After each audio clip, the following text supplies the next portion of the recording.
What's up guys, and welcome back to the channel. And in today's video I am going to be discussing the fights that we need in the UFC. I'm talking like not just fights that would be fun, not just fights that would be like, oh yeah, that's a pretty cool fight. I'm talking fights that I believe we need to see. The most anticipated UFC fights. If you could wave the magic wand, these are the fights that need to happen. Now, for the most part, these are fights that aren't booked. I have one fight that is already booked and obviously one fight that's like basically confirmed to happen. But in general, these are just fights that we need to see. That the hype level would be through the roof, the stakes would be crazy, and the fan anticipation would be absolutely out of this world for these fights. You know, some of them will vary more than others. I'll rank them in terms of like what I would be the most interested in. But anyway, let's start off. We're going to start off with obviously the fight that needs to happen the most, or the most anticipated fight that could be made right now. Ilia Aptoro versus Islam Makhachev. Yeah, fucking both of them booms. I'd slap the head off the two of them. You know that. I would say this, in my opinion, Jon Aspinall is like very hyped and very anticipated. But this fight is like, am I wrong? I might put up a poll after this and say, like, if you could only watch one fight live, or you could only, if only one of these could happen, what would it be? Comment down below. Would you comment Ilia versus Islam or Jones versus Aspinall? For if you could only pick one of those two to happen, the other one doesn't happen ever, no chance of seeing it, what would you pick? Because I think for me, and I think for most other fans right now, I think Ilia Islam is the one. I think this would, no joke, be, this isn't hyperbole, this would be the highest level matchup in UFC history, I believe. And I know it's crazy to say because Volk Islam occurred. But I do believe, like, in terms of peak of their careers, the hype that's behind it, the potential, like, even though Volk made it close, we went into the Volk fight, most people thinking, oh, Islam's going to run over him, he's way too big. Going into an Ilia Topuria Islam fight, there is a genuine like thought process of like Islam might get KO'd unconscious. Like he might get KO'd out cold. Ilia could just get squashed like a bug, or Islam could get slept, because we've seen it, and we've seen Ilia sleep Holloway and Volkanovski, and that will just it's like Volk is Islam, except Volk now has KO power and is coming off wins over two generational greats. Like, and the hype is just at an all-time high. Islam really doesn't have anyone at lightweight apart from Sakarian. And yeah, like, that is the fight that probably should happen next, let's be honest, Islam Arman. But now it's kind of just like, Arman, you missed your boat, go fight for a fucking, like, go fight some random dude, go rematch Scamrot or something, I don't know. Like, go fight Michael Chandler, buddy. But no, this fight needs to happen, and we need to see it. Islam's, I know he was talking about, like, I don't want to fight featherweights, it's not going to do anything for me. I think it's shifting more towards this is potentially going to happen. And the reason why I do think it is going to happen is because Diego Lopez was rumored for like 7 different fucking fights for the Mexico main event. And you know what ended up happening? He's not on the card now. We're now getting fucking Steve Erceg infinite title shot, infinite top 5 glitch Erceg versus Brandon. Maybe not today, maybe not tomorrow, but I promise, man. We're getting Brandon Moreno versus Steve Erceg, right? As the Mexico main event. Instead, when we literally had like 4 different fucking Diego Lopez rumors. Lopez ain't on that card. You know what that tells me? Is they need him for something else. You want to know what something else is? It's fucking Volkanovski for an interim or vacant belt. And they're sending Ilia up to 55. That's because Ilia's just being stubborn as fuck. And he's probably just forcing the UFC's hand and just being like, you would rather have me fight Islam than not fucking fight at all. Like, he's probably just telling them, like, I'm not going to fight at featherweight. Are you going to strip me completely? Or are you going to just go, okay, you can go up to lightweight? Like, I think that's what's happening. In terms of a prediction, I'm not going to get too into the weeds for all of these. I would probably lean Islam. I think he's just a bit too big. The head kicks would be an issue. We've seen it. And I just think it does create a not quite as effective version of these smaller fighters when they're up against such a size discrepancy. And I know this dude's gonna tell you walks around at fucking 200 pounds. You're not 200 pounds, little bro. Like, you're 5'6". Ilia Aptoro, though, it would be a very competitive fight. And if this was lined at any more than like minus 150 Islam, I would definitely say betting on Ilia would not be a bad idea at all. This is, in my opinion, like a minus 125 plus 105 fight in favor of Islam, if not 50-50. Needs to happen. We need to see it. The build-up would be crazy. The trash talk would be crazy. The confidence on these two, the win streaks on either end. It wouldn't quite be undefeated, but at that point, that's about as good as you're going to get. Same with like Khamzat DDP. But yeah, you got undefeated Ilia versus fucking 15 fight. Imagine this was the fight for Islam to determine if he got to that Anderson Silva win streak. That 16 fight win streak. He's the fucking goat of the sport if he beats Ilia, I swear. Anyway, let's move on to the next fight. Jon Jones, Tom Aspinall. You already know. Jones, quit ducking, buddy. This dude's doing everything but fight Tom. Announcing my latest fight, my toughest fight to date. I'm fighting the American healthcare system. Like, alright, buddy, pack it up. Just retire. Like, because Dana's tune changed so much. It's like, yep, 100%. That the fight that's gonna happen. John might come across. It's weird. John's a weird guy, you know. Behind the scenes, in public, John makes it seem like he does not want to fight Aspinall. Behind the scenes, let me tell you, this dude absolutely is not turning down Tom Aspinall. And then now he's just being like, yep, you know, if we can't get John to take the fight middle of the year by July, yeah, we're moving on. Like, Dana knows deep down this is extremely fucking unlikely that they actually get John to pull through with this. We need to see it. It needs to happen for the heavyweight division to have anything of substance. Because I'm sorry, bro. If we wait for fucking 5 months and in the meantime you book fucking Almeida versus Gane and we get a Jailton Almeida, or no, we get a Cyril Gane fucking robbery decision win in a 3-rounder in Paris or some shit, and then we get a fucking like what else? I don't know, like Volkov fucking Pavlovich rematch. Like, heavyweight is so ass. And once this fight's done, it's honestly, like, if you can say this fight with 100% certainty will happen, I say, hey, make us wait till fucking November. Because, like, as soon as that fight's done, heavyweight's cooked. As soon as that fight's done, there is legitimately nothing at heavyweight. Am I wrong, though? Like, would you rather just do this fight in fucking April and it's done and then John retires after that? With a guaranteed, like, okay, cool, that'd be great, we can get John out of here. But, like, we still need some suspense. Like, we can't just kill the division. Because, like, am I saying John should fight fucking Pereira? No. Or Aspinall should fight Pereira? No. Neither of those fights are on this list, by the way, because I'm just not that interested in either of them. I think both of them would be very one-sided, not in the favour of Pereira. But, like, we just get some anticipation. Like, rumour it a few times. Have it fucking announced and then have it fall through. Just, like, crescendo this shit up until MSG. And I called it. I said this would headline MSG. Actually, I think I said it would headline International Fight Week. People were saying this was going to fucking happen in March. I'm like, bro, John is not making a fucking 4-month turnarounds fighting in March. You guys should know better. But International Fight Week was where I said it. That's looking fucking unlikely. MSG, it's MSG or bust. That's the thing with John at this point. Like, it seems like that is a perfect fight for it. Like, you telling me you don't want to see Jon Jones versus Tom Aspinall, Madison Square Garden main event, co-main event, Valentina Shevchenko versus Zhang Weili. Like, you're telling me you don't want to see Valentina just, okay, go fucking beat Manon Fiorot in the fucking Canada pay-per-view main event, because that's what, Canada, yep, it's a badass fight, this is the best we got for you. You're not going to fucking complain about this one, buddy. But no, Valentina can go beat Fiorot, even though I think she might lose, which is kind of why I want to get that fight out of the way. But, like, I don't know, Jones thingy, main event, co-main, who the fuck even knows, just some, like, I don't know, Pantoja or something, or some other, like, just fun fight, I guess, like a Oliveira fucking, or like a Holloway Dan Hooker fight, some shit like that, I don't know. Winner of Gaethje Hooker versus the winner of a Holloway Oliveira fight, something like that, that'd be sick. But, Jon Jones, Tom Aspinall, we all want to see it. Tom's gonna want the fight, John's gonna keep ducking.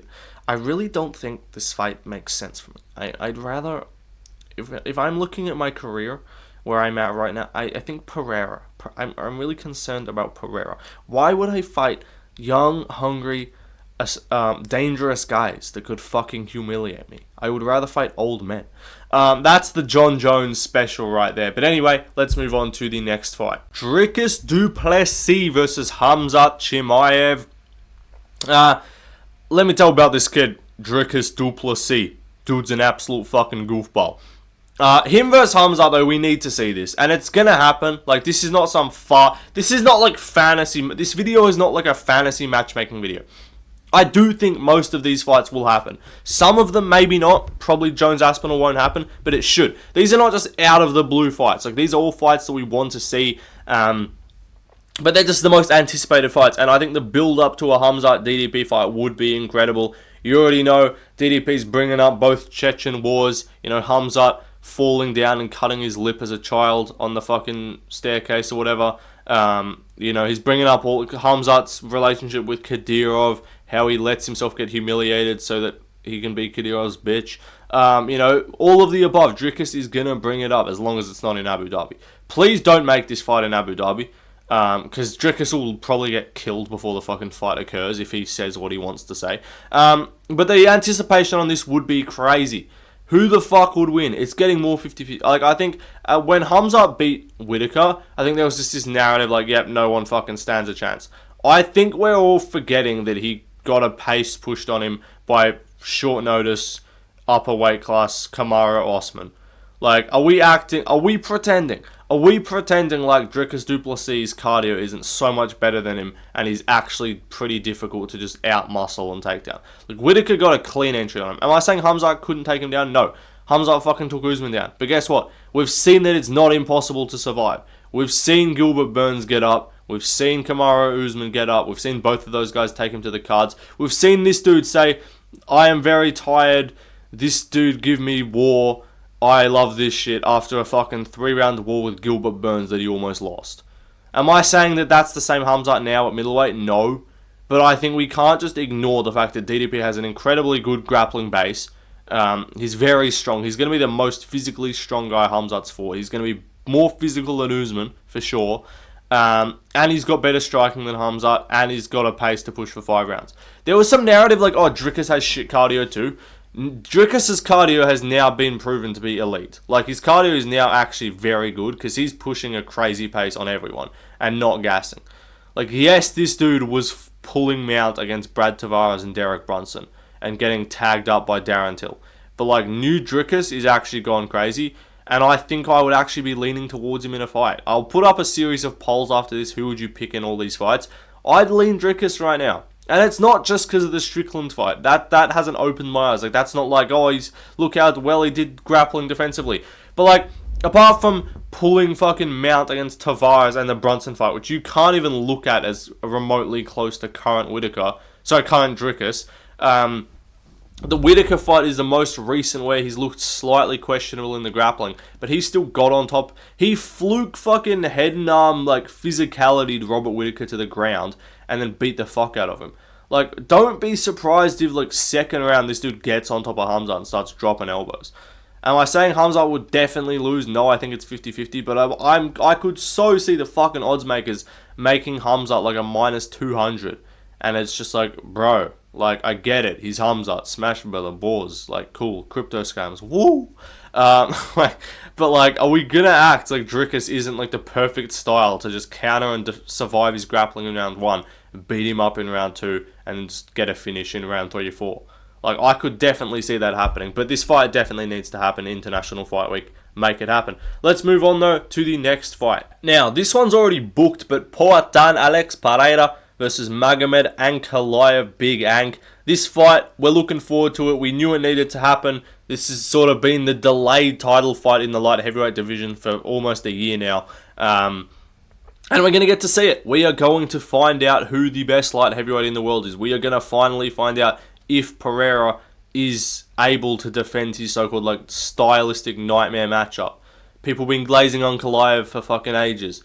Kenny's been calling this dude the fucking boogeyman of the division, despite him being a decent striker who rarely grapples. And I do think Pereira's going to win. If we're talking about predictions, I think Poatan can actually get it done. And maybe that is biased because I don't like Ankalaev and he would actually kill the fucking division dead if he won. Should I do a UFC sports terrorist tier list? Like, just the absolute fucking plagues on... A UFC plagues on the sport tier list. Like, that would be, I think, a good video. But, I don't know, this fight, we've needed to see it. It is booked. It's happening. Weirdly short notice, and I'm not actually feeling like seeing that much hype. I think that's the kind of thing, though, with some of these fights, is like, they have a crazy amount of hype at the start, but we were kind of just expecting it and just being like, alright, when's Pereira going to take the fight? And then he did, and we're like, okay, cool. He's not ducking, Kenny. You fucking tard.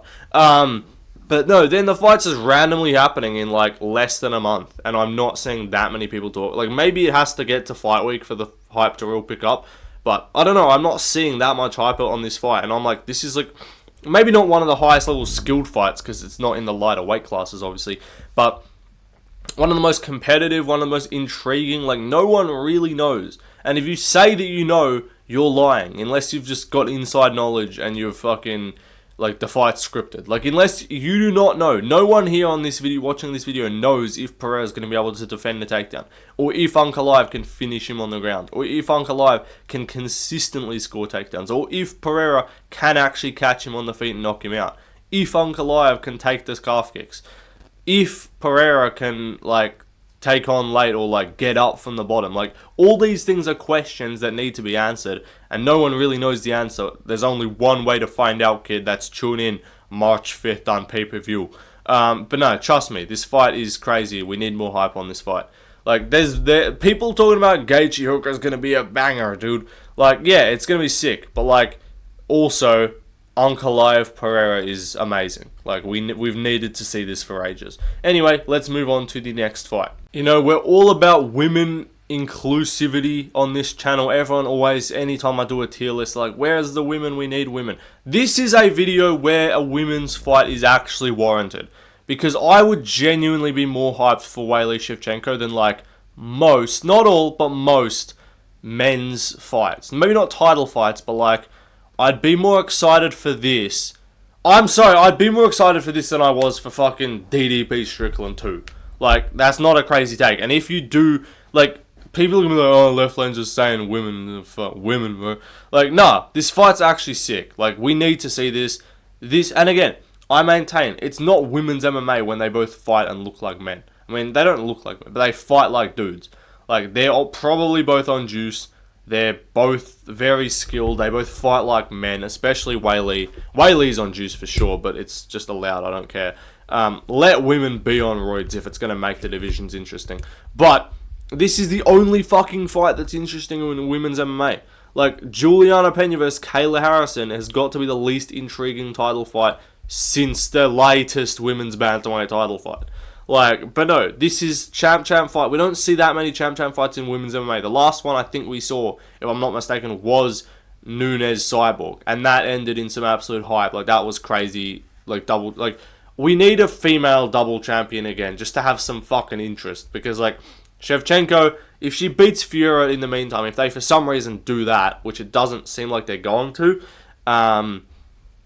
then, like, I don't know, it's just dead. Like, Weili go up and fight Fiora, dead. Like, maybe they'll just rematch Shevchenko. Maybe they'll just have Weili beat the winner of, like, fucking Yasmin Lucindo, Marina Rodriguez. Or so. Oh, no, Yasmin Lucindo, Amanda Lemos. Or fucking Verna or Janan. Even though she's beat one side of both of those fights. So, I don't know, maybe make the winner of Lemos and... Nah, if Jan Jaroba wins, give her a shot. But that's if Weili stays at strawweight. Because I think I just saw Weili also said if she goes up, the UFC want her to stay there. So maybe that's just like, alright, we'll go up, we'll let you hold your belt until the fight happens. If you win, you get your double champ. Then we just strip the strawweight title and just keep fighting flyweight. So maybe Weili wants to be like, okay, well then let me get another fucking defense before then. But if they want to build this up, you can do Weili... Jan Jaroba in the meantime, you can do Shevchenko Fiora in the meantime, hope they both win. But anytime you be like, alright, we got this plan set up, but we're gonna just do this one stop first. Like, it just never fucking works out. You end up with when Dricus pulled out, or not even pulled out, he just couldn't make the easy fight, and then they did Strickland. We're like, alright, it's fine, he'll run Strickland, we'll get this fight after. And then Strickland fucking won. We had to do a bit of a cycle before we got there. Like, we might have to just wait for Shevchenko to rematch and potentially beat Fiora. Shevchenko losing wouldn't dull the hype if she won it back.